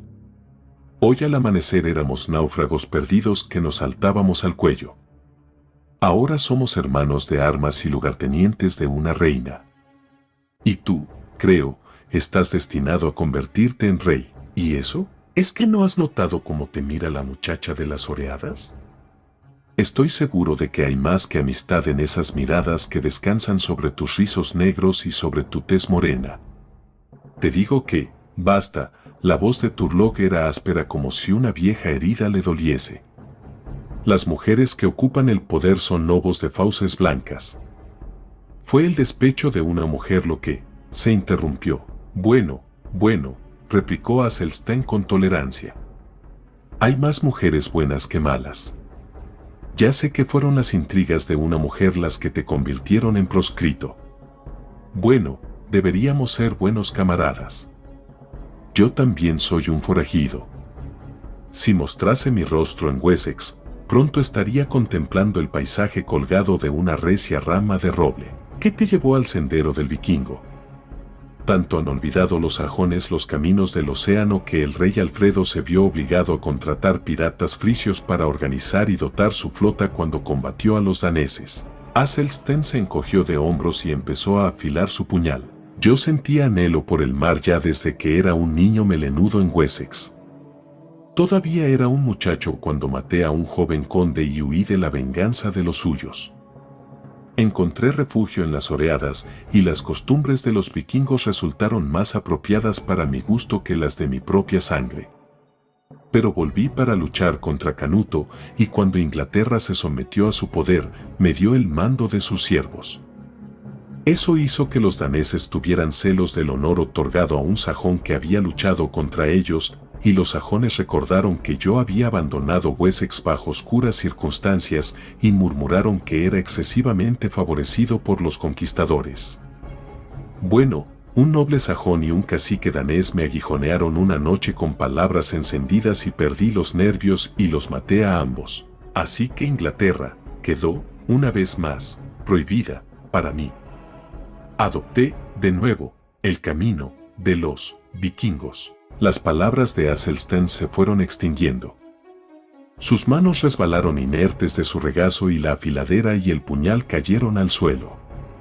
Su cabeza se desplomó sobre su ancho pecho y sus ojos se cerraron. Demasiado vino, musitó Turlough.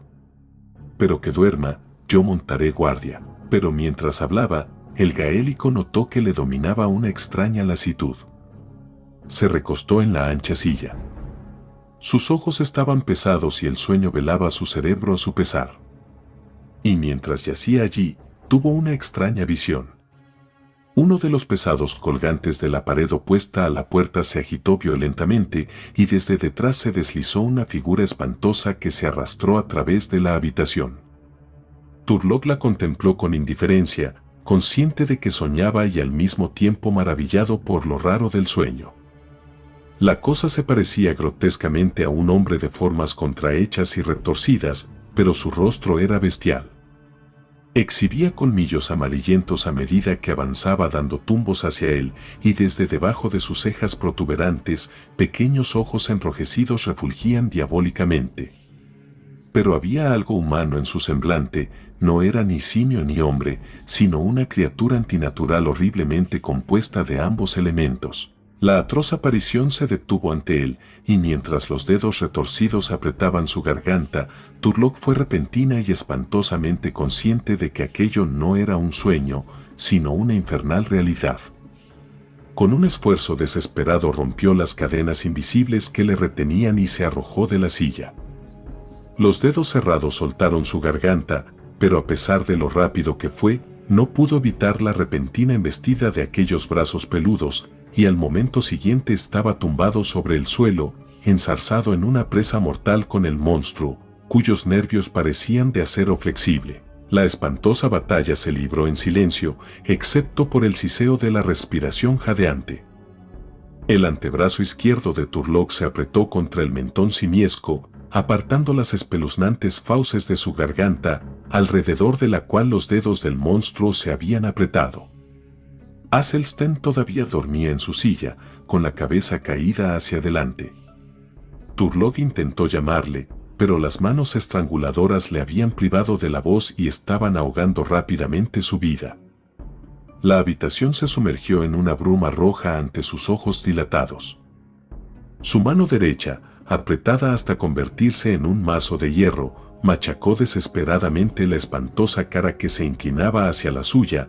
Los dientes bestiales se hicieron añicos bajo sus golpes y la sangre saltó salpicándole, pero los ojos rojos siguieron sonriendo y los dedos afilados se hundieron cada vez más hondos hasta que un campanilleo en los oídos de Turlock tocó a rebato por la partida de su alma. Mientras se hundía en la semi-inconsciencia, su mano cayó y golpeó algo que su aturdido cerebro, en su ansia de lucha, reconoció como el puñal que Aselsten había dejado caer al suelo.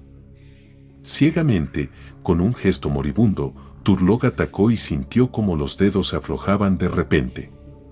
Al notar el regreso de la vida y la fuerza, se irguió de nuevo, dejando a su asaltante debajo de sí.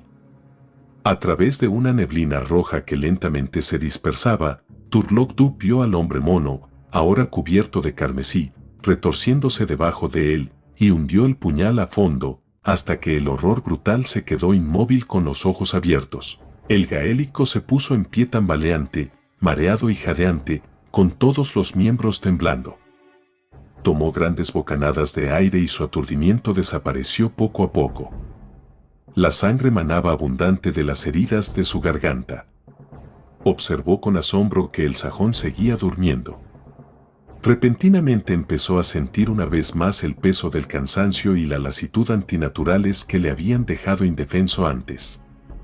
Recogiendo su hacha, se sacudió la sensación con dificultad y avanzó hacia la cortina desde detrás de la cual había salido el hombre simio. Como una oleada invisible, un poder sutil que emanaba de aquellos colgantes se apoderó de él, y con piernas pesadas se obligó a cruzar la habitación. Delante de la cortina, sintió el poder de una maldad espantosa palpitando, amenazando su mismo espíritu, acechando para esclavizarle, en cuerpo y alma. 2 veces levantó la mano y 2 veces cayó inerte a su lado. Por tercera vez hizo un poderoso esfuerzo y arrancó los colgantes enteros de la pared. Durante un instante relampagueante atisbó una figura grotesca y medio desnuda, envuelta en un manto de plumas del oro y con un tocado de plumas ondulantes. Entonces, al sentir la plena fuerza hipnótica de aquellos ojos centelleantes, cerró sus propios ojos y atacó a ciegas. Sintió que su hacha se hundía profundamente, luego abrió los ojos y miró a la figura silenciosa que yacía a sus pies, con la cabeza abierta en un charco de sangre creciente. Aselsten se irguió repentinamente, con los ojos refulgiendo desconcertados, y la espada desenvainada. ¿Qué? Balbució, lanzando miradas salvajes. Turlock, ¿qué ha ocurrido, en nombre de Thor? Sangre de Thor. Eso es un sacerdote, pero ¿qué es esta cosa muerta? Uno de los diablos de esta ciudad infecta, contestó Turlock, tirando de su hacha para liberarla. Creo que Gotan ha vuelto a fallar. Este se ocultaba tras los colgantes y nos embrujó sin que lo percibiéramos. Nos impuso un hechizo de sueño. Sí, yo dormía, asintió el sajón aturdido.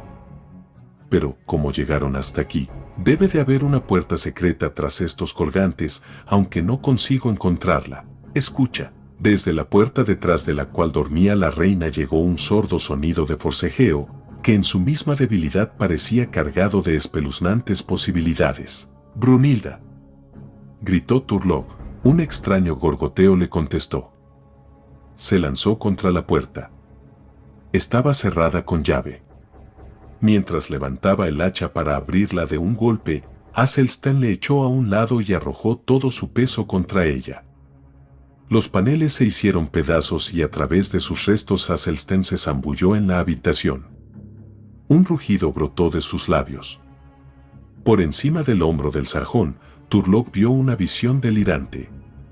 Brunilda, reina de Balsagot, se retorcía indefensa en mitad del aire, agarrada por la sombra negra de una pesadilla. Entonces, cuando la sombra negra dirigió sus fríos ojos incandescentes hacia ellos, Turlough vio que era una criatura viviente. Se erguía, semejante a un hombre, sobre dos patas como árboles, pero su contorno y su rostro no eran los de un hombre, una bestia ni un diablo. Comprendió Turlough, era el horror que incluso Gotham había vacilado en desencadenar sobre sus enemigos, el archienemigo que el sacerdote demoníaco había traído a la vida en sus cuevas ocultas del horror. ¿Qué conocimientos repugnantes habían sido necesarios? ¿Qué abominable mezcla de cosas humanas y bestiales junto con formas sin nombre de los abismos exteriores de la oscuridad? Sujeta como una niña de pecho, Brunilda se contorsionaba, los ojos encendidos de horror, y cuando la cosa apartó una mano deforme de su cuello blanco para defenderse, un grito de terror desgarrador estalló en sus pálidos labios. Athelstan, el primero que había entrado en la habitación, llevaba ventaja sobre el gaélico. La figura negra se cernía sobre el sajón gigante, empequeñeciéndole y eclipsándole, pero Athelstan, agarrando la empuñadura con ambas manos, lanzó una estocada hacia arriba. La gran espada se hundió hasta más de la mitad de su longitud en el negro cuerpo y asomó de nuevo carmesí mientras el monstruo se tambaleaba. Estalló un caos infernal de sonido, y los ecos del repugnante aullido reverberaron en todo el palacio y ensordecieron a quienes lo oyeron. Turlough entraba de un salto, con el hacha levantada, cuando el demonio soltó a la muchacha y huyó dando tumbos a través de la habitación, desapareciendo en una oscura abertura que ahora se abría en la pared.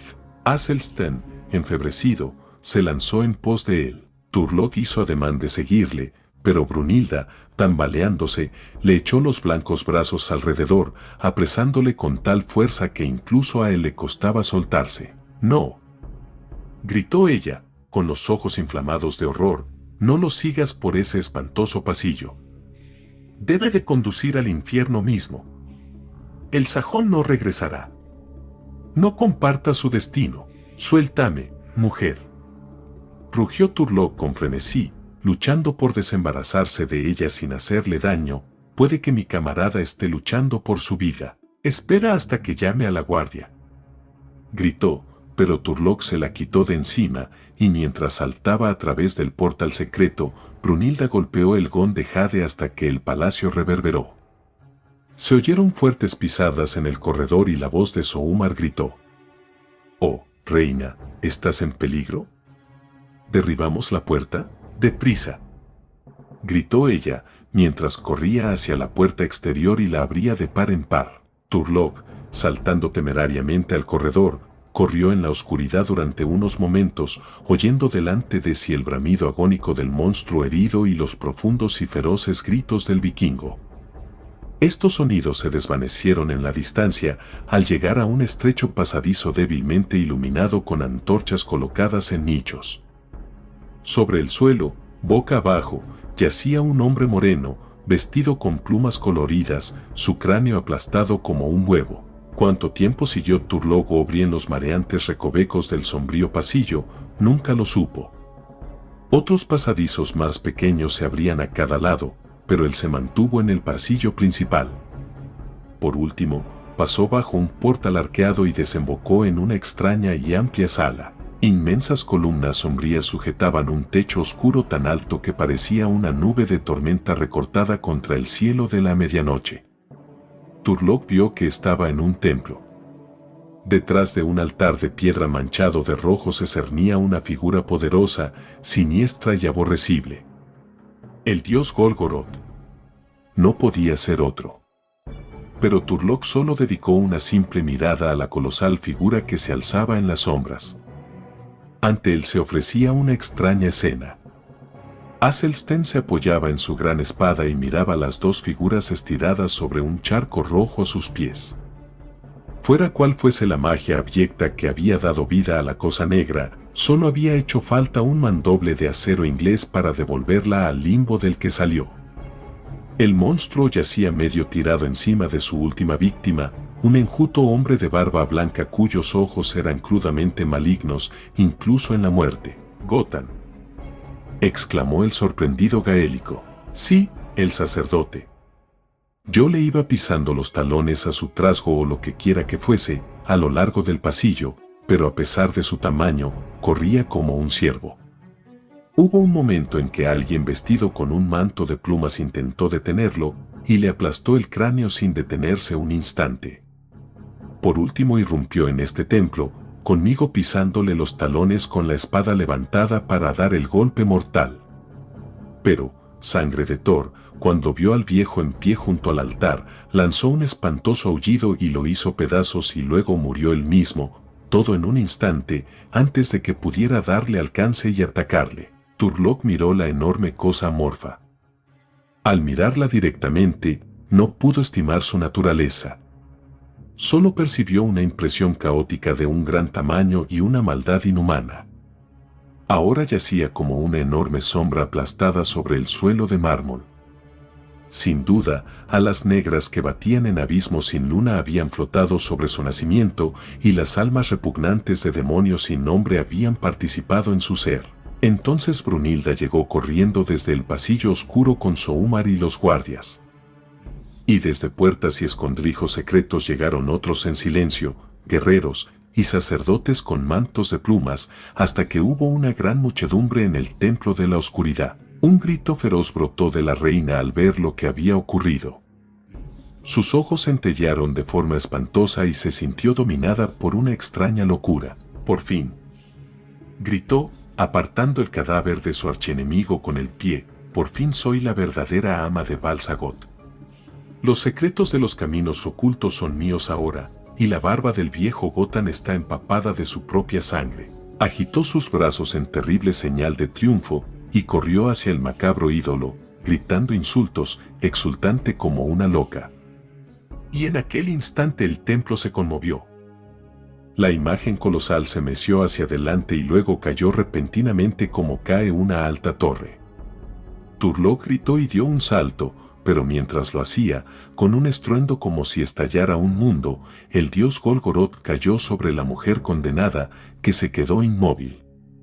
La poderosa imagen se partió en un millar de grandes fragmentos, borrando para siempre de la vista del hombre a Brunilda, hija del hijo de Ranesorfin, reina de Balsagot. Desde debajo de las ruinas resumó un ancho chorro carmesí. Los guerreros y los sacerdotes se quedaron paralizados, ensordecidos por el impacto de la caída, aturdidos por la extraña catástrofe. Una mano gélida recorrió con sus dedos el espinazo de Turlock. ¿Había sido aquel inmenso bulto empujado por la mano de un muerto? Mientras se desmoronaba, al gaélico le había parecido que los rasgos inhumanos habían tomado por un instante la apariencia del muerto Gotan. Mientras todos permanecían sin habla, el acólito Helka vio y aprovechó su oportunidad. Golgoroth ha hablado. Gritó. Ha aplastado a la diosa falsa. Solo era una mortal perversa. Y estos extranjeros también son mortales. Mirad, está sangrando. El dedo del sacerdote señaló la sangre reseca en la garganta de Turlock, y un rugido salvaje brotó de la muchedumbre. Aturdidos y desconcertados por la rapidez y la magnitud de los últimos acontecimientos, eran como lobos enfurecidos, preparados para barrer todas sus dudas y miedos en un estallido de sangre. Helka brincó sobre Turlock, con el hacha relampagueando, y un cuchillo en la mano de uno de los fieles mordió la espalda de Soumar. Turlock no había entendido el grito, pero comprendió que el ambiente estaba cargado de peligro para Aselsten y para él. Recibió el salto de Helka con un golpe que atravesó las plumas ondulantes y el cráneo debajo de ellas, y luego media docena de lanzas se rompieron sobre su escudo y un torrente de cuerpos le arrastró contra una gran columna cercana. Entonces Aselsten, que, lento de reflejos, se había quedado con la boca abierta durante el relampagueante segundo en que había sucedido todo aquello, despertó en un estallido de furia impresionante. Con un rugido ensordecedor, agitó su enorme espada en un arco poderoso. La hoja silbante cortó una cabeza, atravesó un torso y se hundió en una columna vertebral. Los 3 cadáveres cayeron el uno encima del otro, e incluso en la locura de la contienda, los hombres gritaron admirados por aquel único golpe. Pero como una oleada de furia ciega y oscura, el pueblo enloquecido de Bal-Sagoth arrolló a sus enemigos. Los guardias de la reina muerta, atrapados en la corriente, murieron hasta el último sin tener la oportunidad de dar un solo golpe. Pero derrotar a los 2 guerreros blancos no era una tarea tan fácil. Espalda contra espalda, aplastaban y golpeaban por doquier. La espada de Aselsten era un trueno de muerte, el hacha de Turlog era un relámpago. Cercados por un mar de rostros morenos rugientes y por el acero destellante, se abrieron camino lentamente hacia una puerta. La masa misma de los atacantes estorbaba a los guerreros de Bal-Sagoth, ya que no tenían espacio para dirigir sus golpes, mientras que las armas de los marinos mantenían un círculo sangriento despejado delante de ellos. Amontonando una repugnante hilera de cadáveres mientras avanzaban, los camaradas se abrieron camino lentamente a través del rugiente tropel. El templo de la oscuridad, testigo de muchos actos sangrientos, se inundó de sangre derramada como sacrificio rojo a sus dioses destruidos. Las armas pesadas de los guerreros blancos provocaron una espantosa carnicería entre sus enemigos desnudos de miembros más ligeros, mientras que su armadura protegía sus propias vidas. Pero tenían los brazos, piernas y rostros cortados y desgarrados por el acero que volaba frenético, y parecía que la simple fuerza del número de sus enemigos los abrumaría antes de que pudieran alcanzar la puerta. Por fin la alcanzaron, e hicieron una maniobra desesperada hasta que los guerreros morenos, incapaces ya de llegar hasta ellos desde todos lados, se retiraron para conseguir algo de espacio para respirar, dejando una montaña roja y destrozada en el umbral. En ese instante los 2 saltaron de regreso al pasillo y, agarrando la gran puerta de bronce, la cerraron en las narices de los guerreros que saltaron aullando para impedirlo. Aselsten, afirmando sus fuertes piernas, la contuvo contra sus esfuerzos combinados hasta que Turlog tuvo tiempo de encontrar y correr el cerrojo. «Thor», boqueó el sajón, sacudiéndose la sangre de la cara en una lluvia roja. «Esto ha estado muy cerca». «¿Ahora qué, Turlog?» «Por el pasillo, rápido», replicó el gaélico, «antes de que caigan sobre nosotros por ese lado y nos atrapen como ratas contra la puerta. Por Satanás, la ciudad entera debe de estar revolucionada». Escucha ese rugido.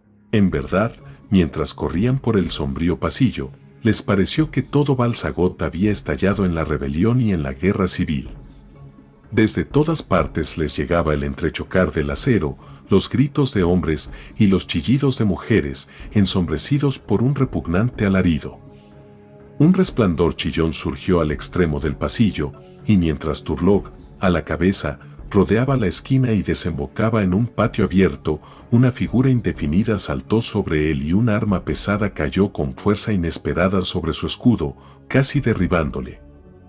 Pero mientras se tambaleaba, devolvió el golpe y el pincho superior de su hacha se hundió bajo el corazón de su atacante, que cayó a sus pies.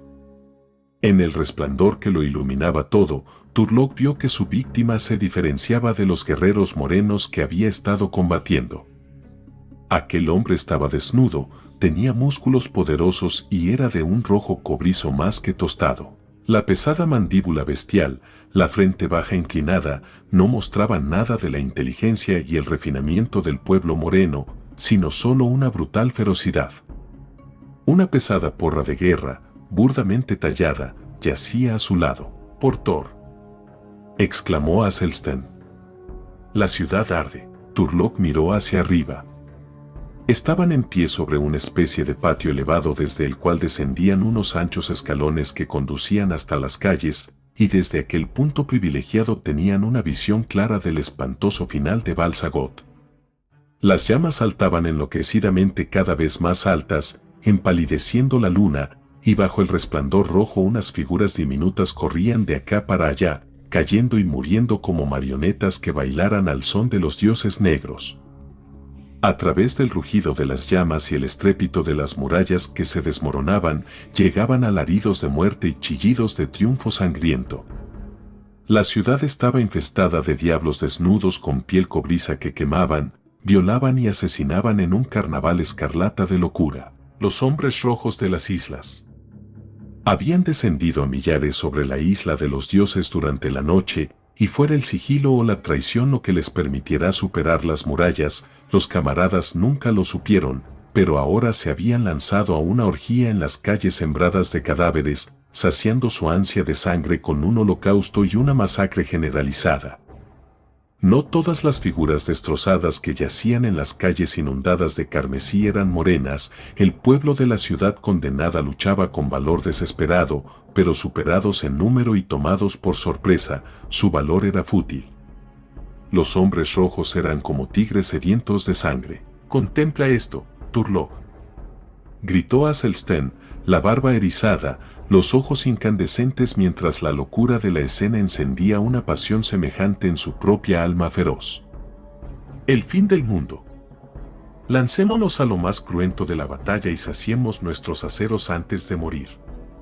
¿Por quién lucharemos? ¿Por los rojos o por los morenos?» «Quieto», replicó el gaélico. «Cualquiera de ellos nos abriría la garganta. Debemos abrirnos camino hasta las puertas y que el demonio se los lleve a todos. Aquí no tenemos amigos. Sígueme, bajemos por estas escaleras. Al otro lado de los tejados, en aquella dirección, veo el arco de una puerta». Los camaradas bajaron a saltos las escaleras, llegaron a la estrecha calle más abajo y corrieron veloces por el camino que indicaba Turlock. A su alrededor oleaba la inundación roja de la matanza. Un humo espeso lo velaba todo, y en la penumbra los grupos caóticos se mezclaban, debatiéndose y desparramándose, llenando las losas destrozadas de formas sangrientas. Era como una pesadilla en la que figuras demoníacas saltaban y hacían cabriolas, asomando repentinamente en las tinieblas teñidas de fuego, y desapareciendo igual de repentinamente. Las llamas a cada lado de las calles se tocaban unas a otras, chamuscando el pelo de los guerreros mientras corrían. Los tejados se desmoronaban con un trueno impresionante y las murallas se convertían en ruinas que llenaba el aire de muerte. Los hombres atacaban ciegamente entre el humo y los viajeros marinos los cegaban sin saber si sus pieles eran marrones o rojas. Una nueva nota se elevó en el horror cataclísmico. Cegados por el humo, desorientados por las calles tortuosas, los hombres rojos se vieron atrapados en su propia trampa. El fuego es imparcial, puede quemar a quien lo prende igual que a su supuesta víctima, y una pared que se desmorona es una pared ciega. Los hombres rojos abandonaron sus presas y corrieron aullando de aquí para allá, como animales, buscando la huida. Muchos, al descubrir que era inútil, se volvieron en una última e irracional tormenta de furia como se vuelve un tigre ciego, y convirtieron sus últimos momentos de vida en un estallido carmesí de matanza. Turlock, con el infalible sentido de la orientación que adquieren los hombres que viven la vida del lobo, corría hacia el lugar donde sabía que había una puerta exterior, pero en los revoltijos de calles y bajo la pantalla de humo, las dudas le asaltaron.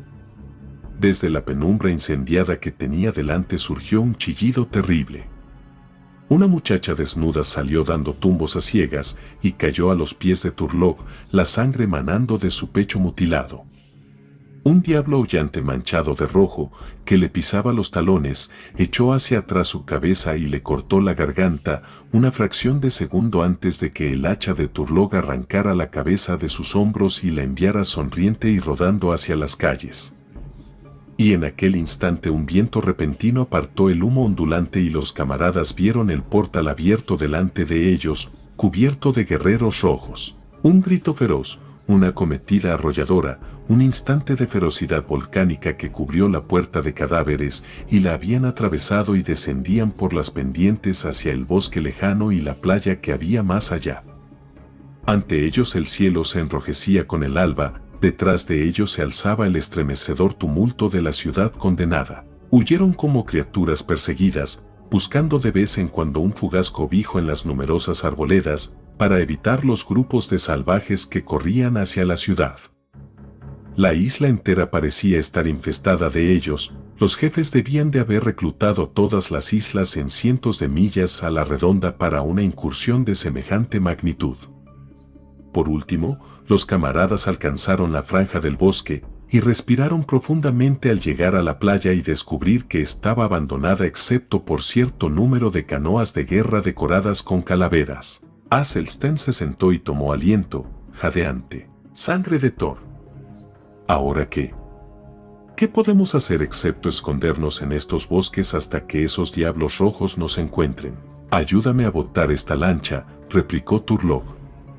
Nos arriesgaremos en el mar abierto. Mira. Aselsten se irguió, señalando con el dedo. Sangre de Thor, un barco. El sol estaba saliendo, refulgía como una gran moneda dorada sobre el horizonte marino. Y pintado sobre el sol navegaba un bajel alto de popa elevada. Los camaradas saltaron a la canoa más próxima, empujaron y remaron como locos, gritando y agitando los remos para llamar la atención de la tripulación. Músculos poderosos impulsaron la nave larga y delgada con increíble velocidad, y no tardaron mucho en conseguir que el barco se detuviera y les permitiera acercarse. Hombres de rostros oscuros, vestidos con cota de malla, miraban sobre la borda. Españoles, murmuró Aselsten. Si me reconocen, más me valdrá haberme quedado perdido en la isla. Pero ascendió por la cadena sin titubear, y los dos vagabundos se enfrentaron al hombre de rostro sombrío cuya armadura era la de un caballero de Asturias. Les habló en español y Turlog le contestó, pues el gaélico, como muchos de su raza, tenía facilidad natural para los idiomas y había recorrido mucho mundo y hablado en muchas lenguas. En pocas palabras el dalcasiano les contó su historia y explicó la gran columna de humo que se elevaba en el aire de la mañana desde la isla. Dile que el rescate de un rey está disponible para quien se lo lleve, terció Aselsten. Háblale de las puertas de plata, Turlog. Pero cuando el gaélico habló del enorme botín de la ciudad condenada, el comandante agitó la cabeza. Mi buen señor, no tenemos tiempo para hacernos con él, ni hombres que perder en tomarlo. Esos demonios rojos que describís no cederían nada, aunque les fuera inútil, sin presentar feroz batalla, y ni mi tiempo ni mis fuerzas me pertenecen. Soy don Rodrigo Cortés de Castilla y este barco, el franciscano, forma parte de una flota que partió para hostigar a los corsarios moriscos. Hace unos días nos separamos del resto de la flota en una refriega marina y la tempestad nos alejó de nuestro rumbo. En estos momentos, nos esforzamos por reunirnos con la flota en caso de que podamos encontrarla, si no, hostigaremos a los infieles lo mejor que podamos. Servimos a Dios y al Rey y no podemos detenernos por el simple lucro, como sugerís. Pero os doy la bienvenida a bordo de este barco, tenemos necesidad de guerreros como vosotros parecéis ser. Si os unís a nosotros y lucháis por la cristiandad contra los musulmanes, no os arrepentiréis. En la nariz estrecha y los profundos ojos oscuros, al igual que en su enjuta cara ascética, Turlog percibió al hidalgo fanático, intachable, al caballero errante. Habló con Aselsten. Este hombre está loco, pero con él podremos repartir mandobles y ver tierras extrañas. De todas formas, no tenemos otra alternativa. Un sitio es igual que otro para los hombres sin señor y los vagabundos, repuso el enorme sajón. Dile que le seguiremos hasta el infierno y que chamuscaremos la cola del demonio si hay la menor oportunidad de conseguir un botín. 4. Imperio.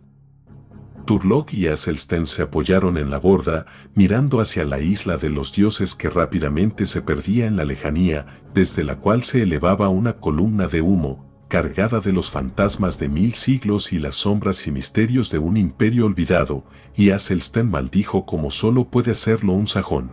El rescate de un rey, y después de tanta sangre derramada, nos vamos sin ningún botín. Turlock agitó la cabeza. Hemos visto caer un reino antiguo, hemos visto los últimos restos del imperio más antiguo del mundo desmoronarse en las llamas y el abismo del olvido, y la barbarie levantar su brutal cabeza por encima de las ruinas. Así mueren la gloria y el esplendor, y la púrpura imperial, entre llamas rojas y humo amarillo. Pero ni una pizca de botín, insistió el vikingo. Una vez más Turlock agitó la cabeza. Yo he salido de allí con la joya más valiosa que había en la isla, algo por lo cual hombres y mujeres han muerto y los desagües se han llenado de sangre. Sacó de su cinto un pequeño objeto, un símbolo de jade curiosamente tallado. El emblema del rey, exclamó Aselsten. Sí, mientras Brunilda luchaba conmigo para impedir que te siguiera por el pasillo, esta cosa se quedó enganchada en mi cota de malla y se desprendió de la cadena de oro que la sujetaba. El que lo lleve será el rey de Bal-Sagoth, rumió el poderoso sajón, tal y como predije. Turlock, eres rey. Turlock rió con amargas carcajadas y señaló la gran columna ondulante de humo que flotaba en el cielo alejándose del horizonte marino. Sí, un reino de muertos, un imperio de fantasmas y humo.